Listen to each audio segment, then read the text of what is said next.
welcome to the Pike County Report. My name is Marianne Fletcher, and I'm joined with Pike County Judge Executive Ray Jones.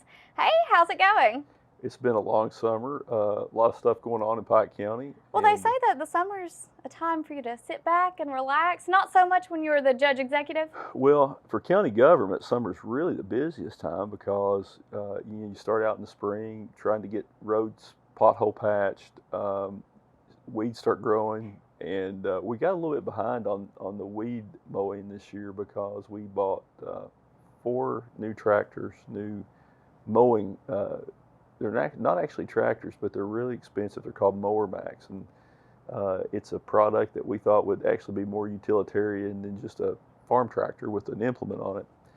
They came in a month late, so it put us about a month behind when we had anticipated starting in 4 of the 6 road lot areas. We've got 6 road lots to serve the county. It's the same 6 road lots with the same number of crews that serve the county back under the magistrate system. You have the same thing under the commissioner form of government, but the new machines didn't come in for 4 weeks, and part of that was due to COVID. Everything is still running behind. You drive by the car lots, you don't see that many cars on the road, so it put us behind. But most of the roads most of the road lots are now on the 2nd cutting. Some are getting ready to start the 3rd cutting. But when you have 1,000 miles of county roads, it's always something to take care of on that front. Well, speaking of county roads, let's talk a little bit about, I hear some rumblings about an ATV trail. Well, hopefully in the next 4 to 6 weeks, we will have the grand opening of the Hillbilly Trails. The trailhead is located on Dorton Mountain, right off US 23. There's a large sign there that shows the entrance. We had a group of business leaders from the Impetus organization in Louisville here a couple of weeks ago, and it was arranged by Senator Philip Wheeler and a lobbyist from the McCarthy group that does work for this organization. And the Impetus group was a group of business leaders that was originally put together by David Jones from Humana to look at what could be done in Louisville for economic development, diversification, and what could be done to meet the needs of the community long term. Well, they were in Pike for a couple of days, and we made arrangements to take them up and look at the what will be the Hillbilly Trail system. And one of the gentlemen from the group, who is an avid ATV rider who's been all over the country, was amazed at what we have.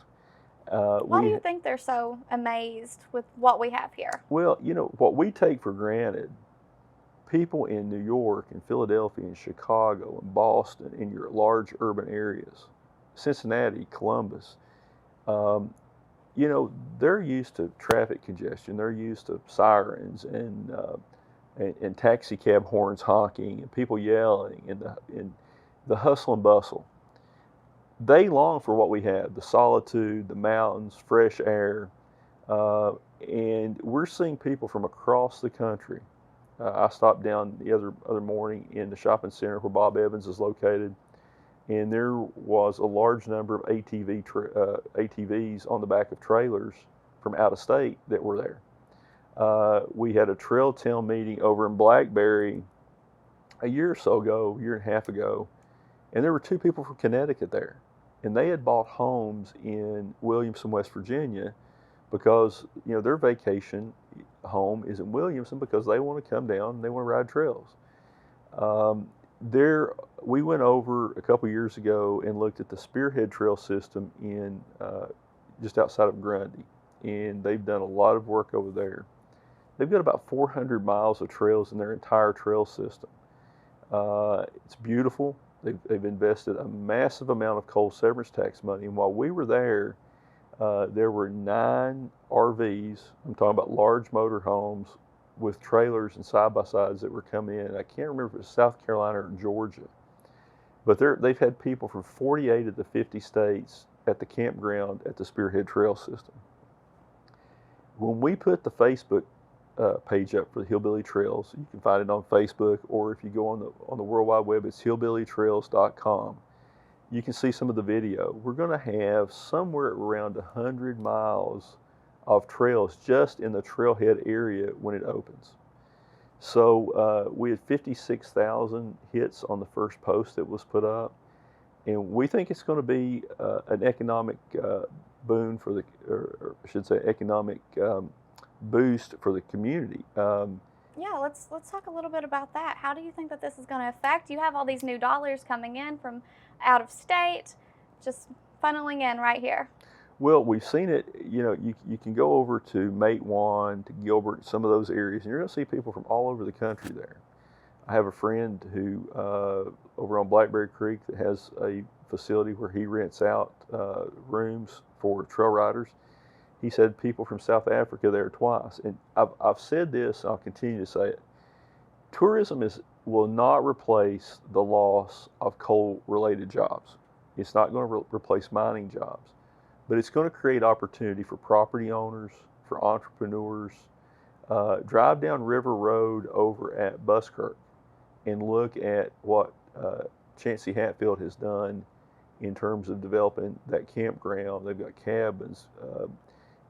You've got entrepreneurs, people here who are finding ways to make money to grow the economy, because it increases property tax revenue for your local governments.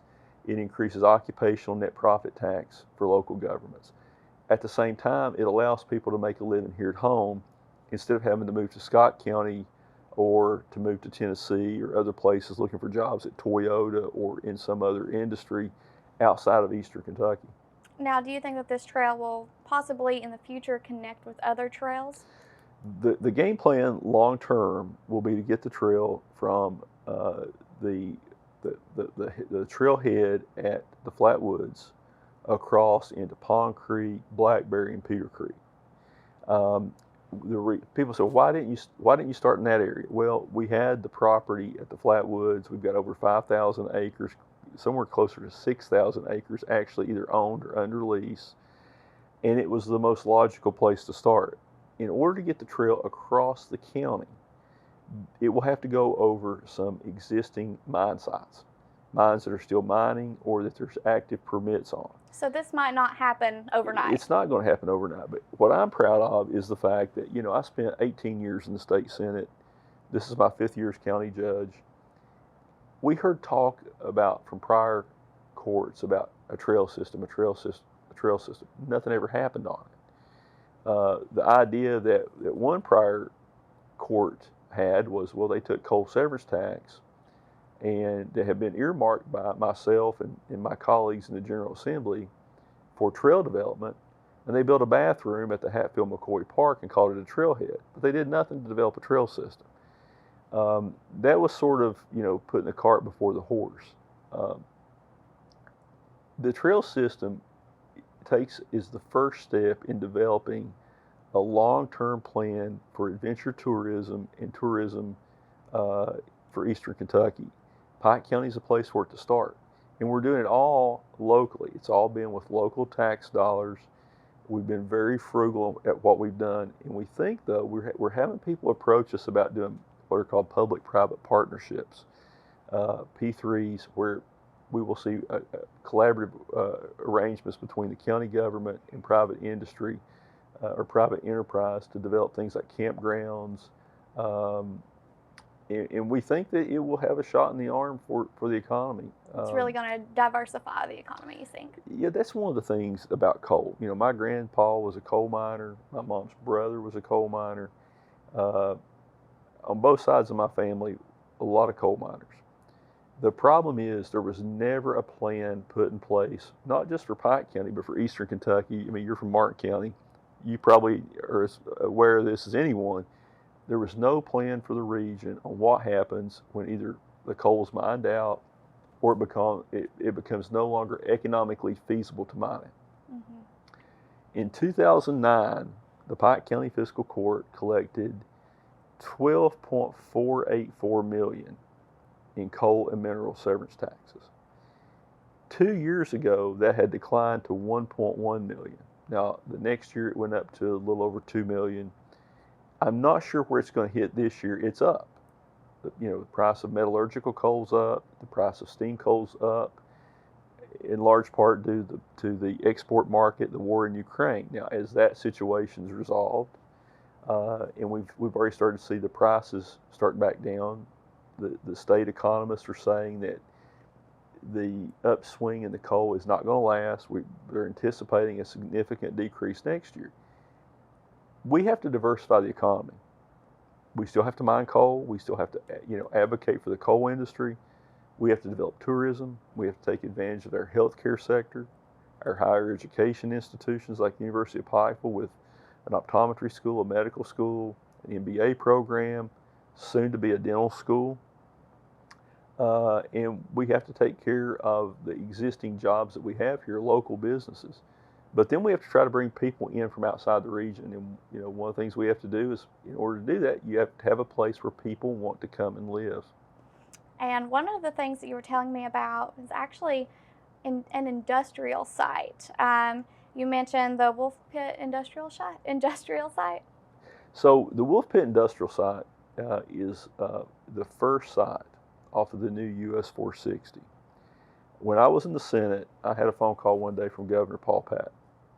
And when US 119 was built with what's called APD, Appalachian Project Development Funds, that's what they were called at the time, that project was about 80% federally funded. And when we built 119 from Pikeville through Johns Creek, across Bent Mountain, across Coburn Mountain, and into Pond Creek, there was a mistake made. And this went back 4 or 5 decades when that road started.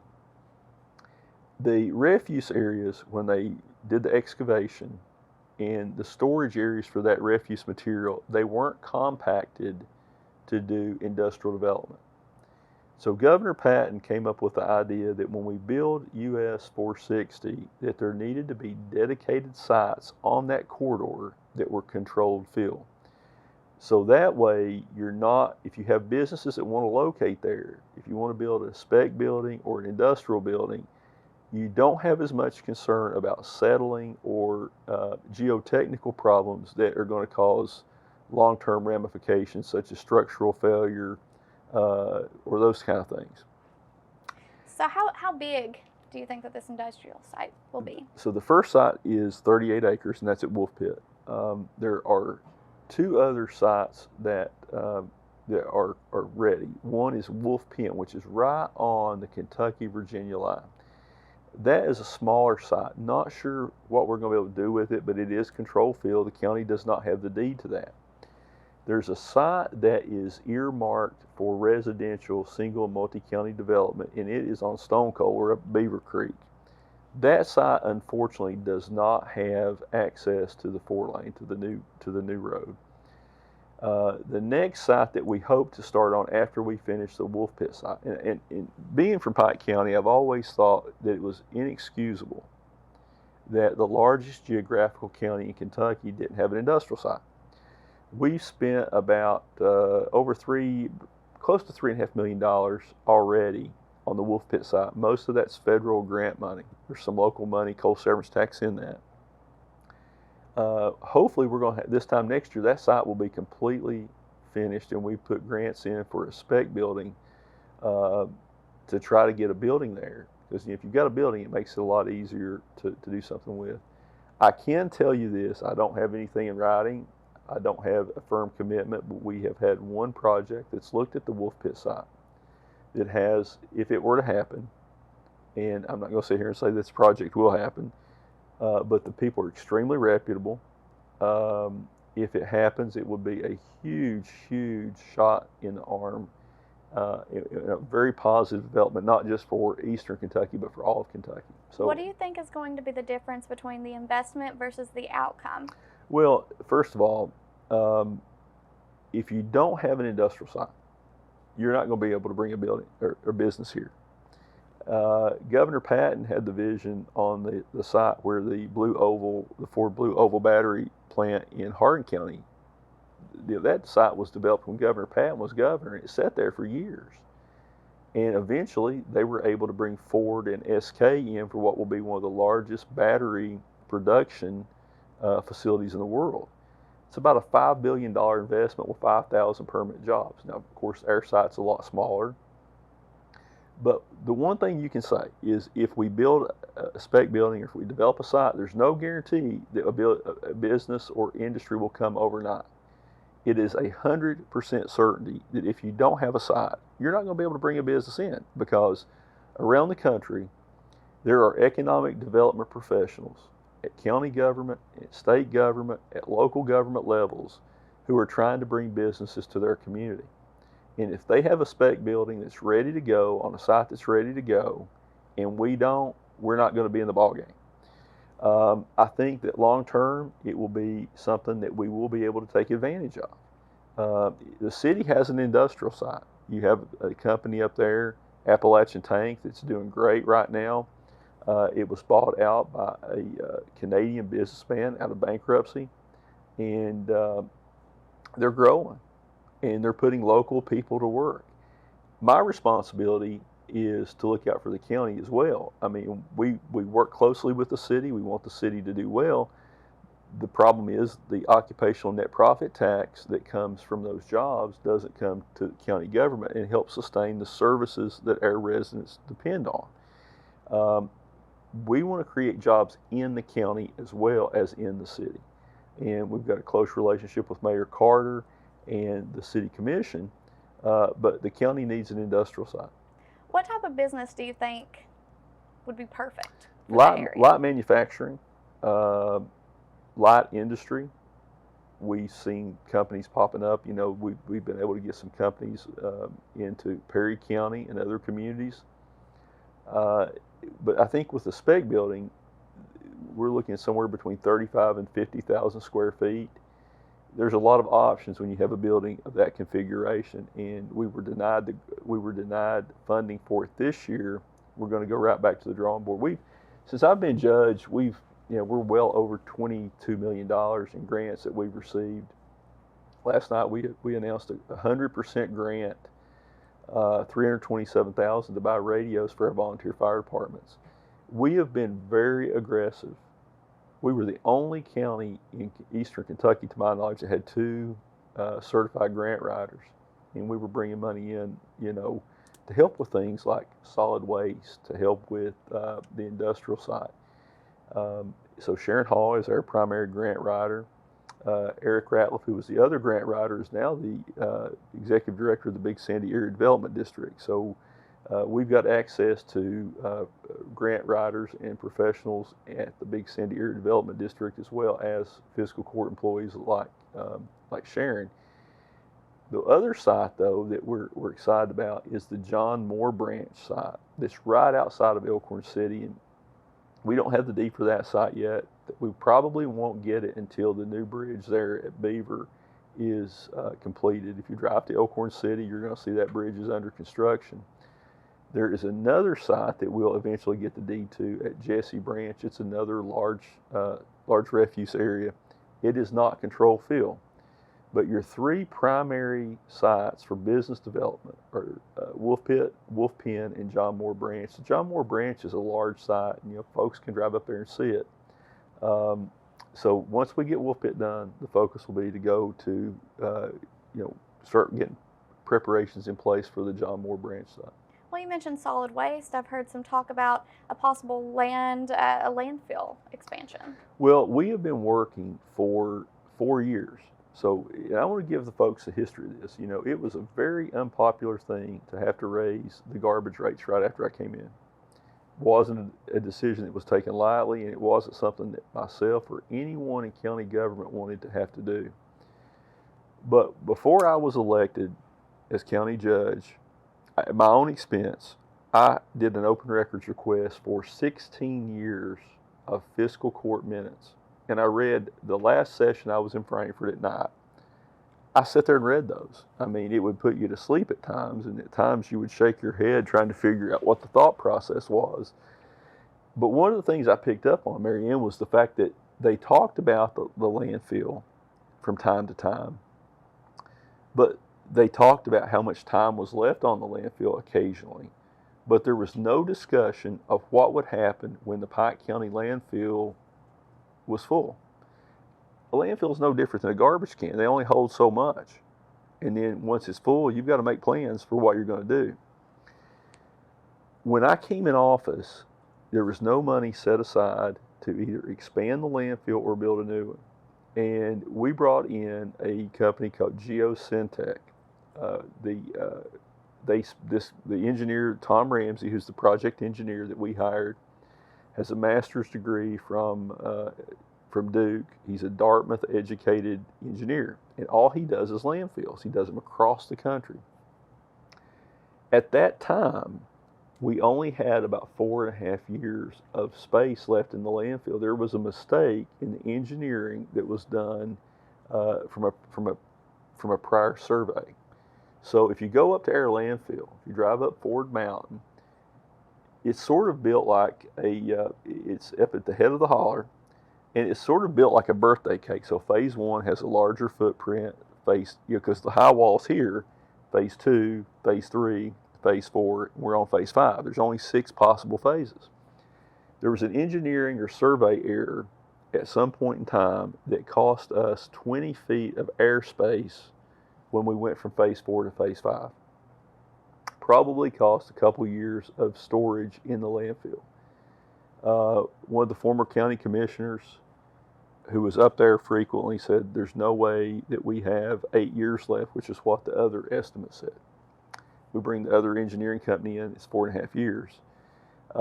Fortunately, last year, Governor Beshear, because of the flood debris going in, we were able to get about an emergency expansion order that gave us another year to 18 months. The problem is there was no money set aside to either expand the current landfill or to build a new one. So we started looking at the options. To build a new landfill, you're talking 10 to 15 million. Now when I say 10 to 15 million, this was in 2019 dollars. That's when that estimate was done.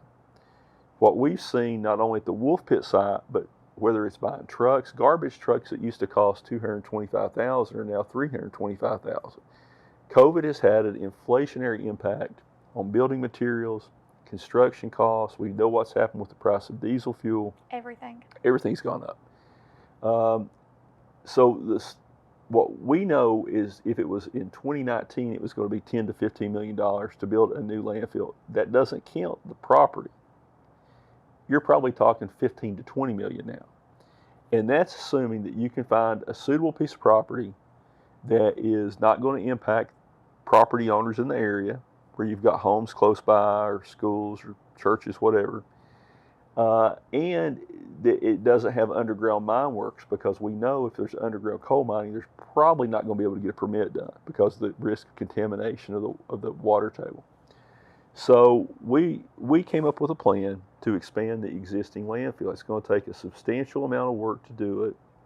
The initial estimate was about $7 million to start and complete the first phase of the expansion. We figure that's probably going to be closer to 8 or 9 million now. But here's the alternative, and here's why we had to raise rates. If we shut down the landfill, we're looking at $3 million that the taxpayers of Pike County are going to have to come up with almost immediately to shut it down. You've got to cap it, you've got to close it, and that's not going to be cheap. The county's also on the hook for the cost to maintain that site for 30 years after it closes. We believe, and this is based on the engineering estimates, that there's a roughly $3 million shortfall in the escrow account.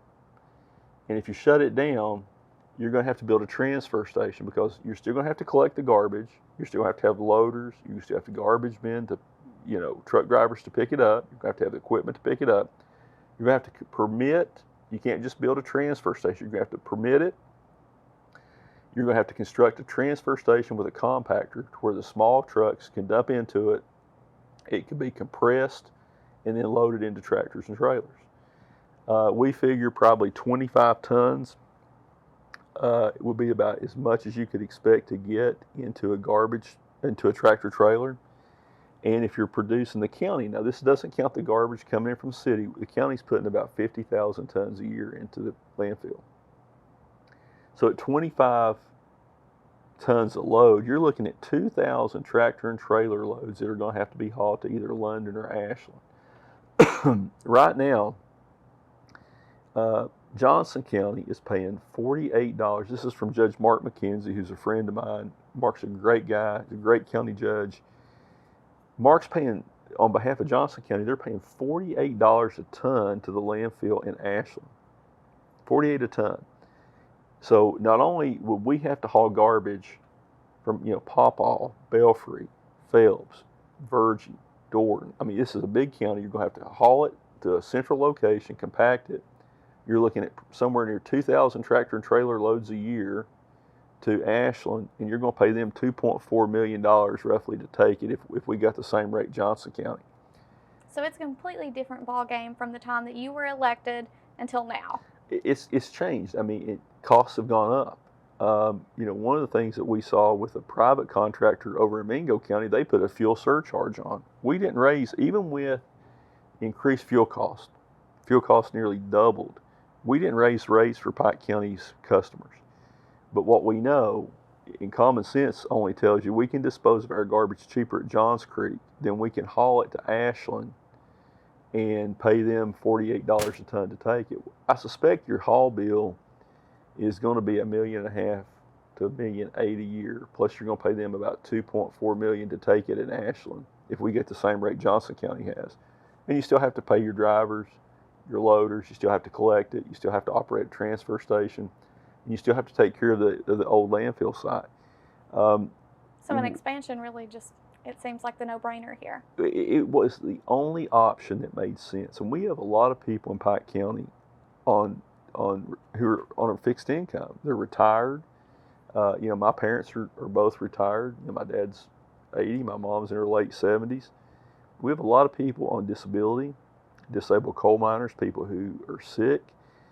And we understand the economic pressure on a lot of folks. But the simple fact of the matter is the most economically responsible thing we could do was expand the landfill. But we had to raise rates to do that. There was no way to do the landfill expansion without raising rates. The other problem is when I came in office, we did not have a fleet of trucks that were reliable enough to pick up the garbage every week. There were missed pickups. We completely rerouted our solid waste system. We used to have 4 different lots. We now have basically one lot. Greg Fannin, our purchasing director, came up with a plan. We've got a bulk fuel tank that all of our trucks fill up on the site every day. We're saving about $100,000 a year for our taxpayers by the fact that we're not having to buy gas retail. And we've looked every way possible to save money for Pike County taxpayers. I'm proud of one fact. This is my 5th year as county judge. We have not raised 1 penny of taxes. Property taxes have not gone up 1 penny since I've been judge. And we've got the county on the best financial footing it's been on in many, many years. So, we started out by saying it's summer, but it's not time to relax. It seems like you guys have been pretty busy. So we'll wrap it up here for now, but what can people expect to see on the next episode? So there was a petition turned in to my office day before yesterday with a substantial number of signatures seeking to go back to the magistrate form of government. I have an opinion about that. There was a reason that Pike County voters went to the commissioner form of government to start with. There's a benefits to the magistrate system, but there's also some significant drawbacks. I think that representing the county as a whole makes the elected officials on a fiscal court accountable to the entire population of the county. And I think it focuses the attention to the future of the county as a whole. That's one of the reasons I think we didn't have an industrial site. I think that's one of the reasons that nothing had ever been done on a landfill expansion. I think that's why nothing ever happened on the trail system because, well, you had some people whose attitude was, well, if it's not in my district, I'm not for it. Well, we're all Pike Countyans. And if it benefits the Dorton community to start with, and it helps us get the trail system into Blackberry and Phelps and the Belfry area, it's not going to do anything but benefit everybody in the county in the long term because, we've gone from 81,000 people in 1980 to 56,000. For those of us who live here, that means fewer people, fewer taxpayers to shoulder the burden of funding government services. So people have a decision to make. One decision is you cut services. The other is you raise taxes. Neither one of those are good. The third one is you grow the economy and you build your tax base. And one of the ways you do that is through economic development measures like an industrial site and developing tourism. And being responsible with the taxpayers' money helps a lot too. Exactly. So, well, thank you so much for joining me today. I really appreciate it. And we have a full episode coming next time, so we hope to see you guys again. Thank you.